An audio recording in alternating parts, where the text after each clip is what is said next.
Hey, what's up, everybody? Welcome back to News Dose, and we have a lot of just very exciting AAA games to talk about today. I mean, we're talking about Metal Gear Solid Delta, which is probably my most anticipated game for 2025 thus far. We're going to talk about a new Castlevania game. Yeah, that's right. We're also going to talk about Metroid Prime 4, the return of Bloodborne, because, yeah, Sony did a thing. And then also, one of the most speculated games ever for Xbox is apparently going to be announced in the near time future. Now, this also might impact the Switch too, so stick around for all of that.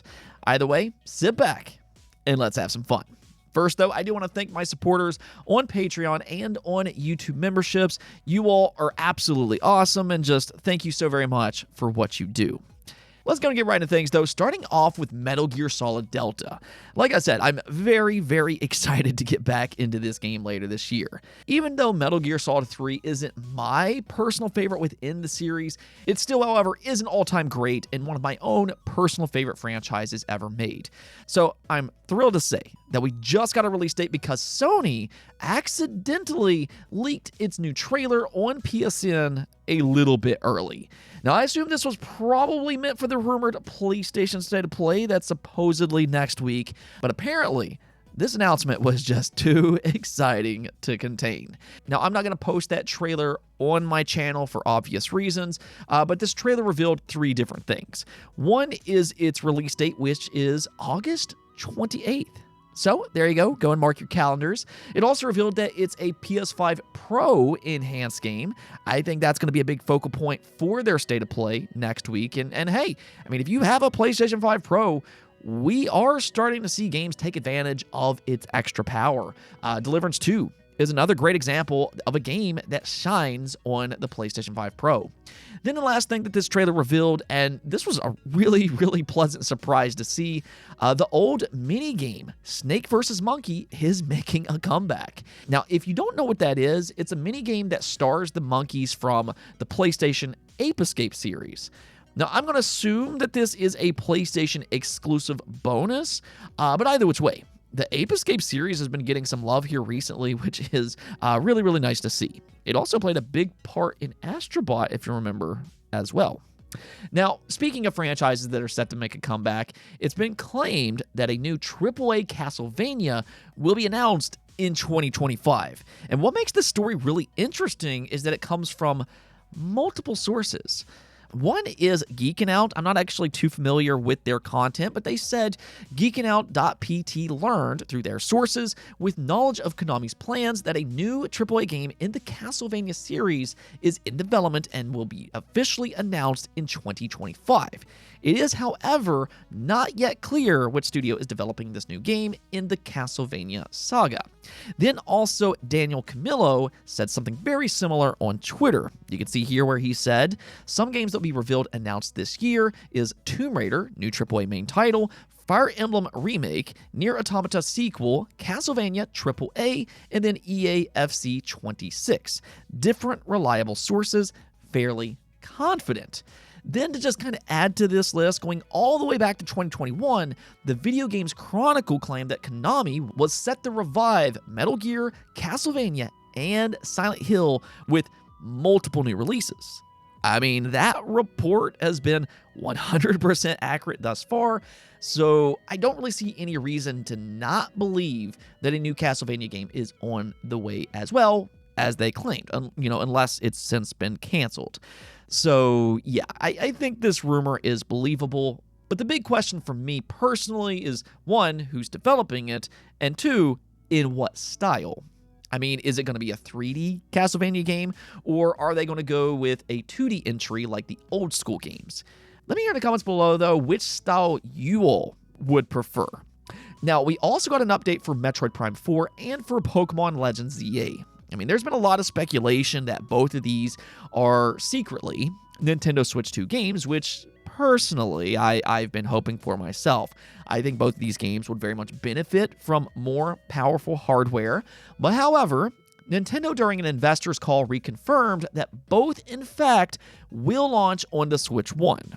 Now, technically, this doesn't necessarily rule out the idea that they could be cross-generation titles or that they could have, some kind of enhancements through backwards compatibility. We still need to learn about how their backwards compatibility layer works, but regardless, at the bare minimum, they will be available on the Switch 1. Now, honestly, even without this news, I don't think it's necessarily all that surprising to hear about Pokemon Legends EA just because the Pokemon Company is usually late to new hardware anyways. But as for Metroid Prime 4, that's a Nintendo-developed game that's known for its visual prowess. So, personally, and this is just my opinion, but I think it would be a mistake not to position it as a Switch 2 cross-generational title, much like they did with Breath of the Wild for the Wii U and the Switch 1.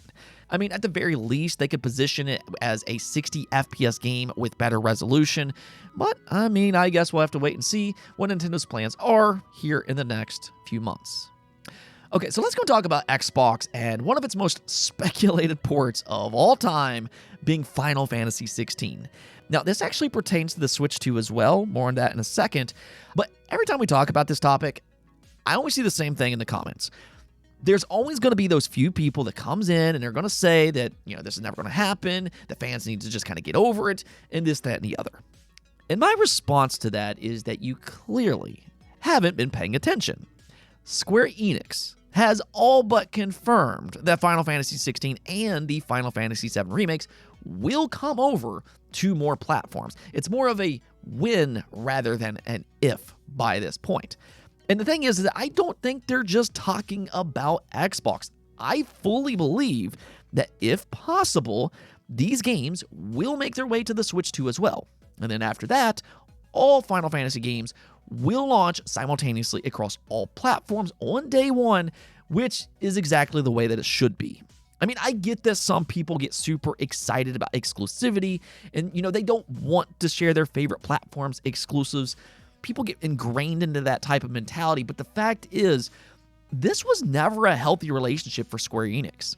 I mean, you have to keep in mind that Final Fantasy is expensive to make, and it's a massive brand that can sell itself. I mean, I can understand if this was a lesser-known franchise, but Final Fantasy, this is not a franchise that needs to limit its reach and to lock itself to a brand to attract attention. I mean, I said the same thing about Persona. Once it became clear that it was a rising star within the industry, I said right away that it needs to go multi-platform. That would be the best thing for that series and its future. And, I mean, look at what happened since it did. Sega couldn't be any happier. So this topic isn't about your favorite plastic box and keeping it as an exclusive. And quite frankly, the people that are cheering for these games to be exclusive are indirectly hurting this franchise. Square Enix has publicly acknowledged that these games did not meet their expectations on PlayStation alone. Now, that's not to say that they sold poorly on PlayStation. They still sold millions upon millions of copies. But these are very expensive games to make. I mean, welcome to modern AAA development where we have outrageous budgets. And if they had a wider reach, then maybe, just maybe, Square Enix might have sang a different tune.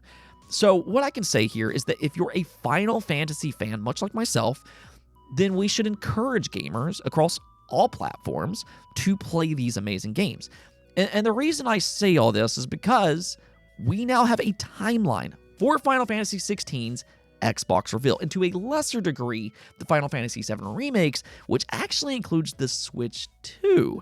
Now, this information comes from Nate the Hate, and you can read his comments here. He said, barring any late changes, Final Fantasy XVI announcement release for Xbox will be soon. No, not in the immediate future, but it should release by around mid-first half of 2025, around spring, basically. He then also said Final Fantasy VII Remake is planned for later this year. Rebirth is 2026. Announcement timing is the only unknown, but I'd imagine all three, Final Fantasy XVI, Remake, and Rebirth, will be announced at the same time for maximum impact. Then, as for the Switch 2, he also said Final Fantasy XVI is not planned for Switch 2 currently. A decision was made to prioritize Final Fantasy VII Remake and Rebirth.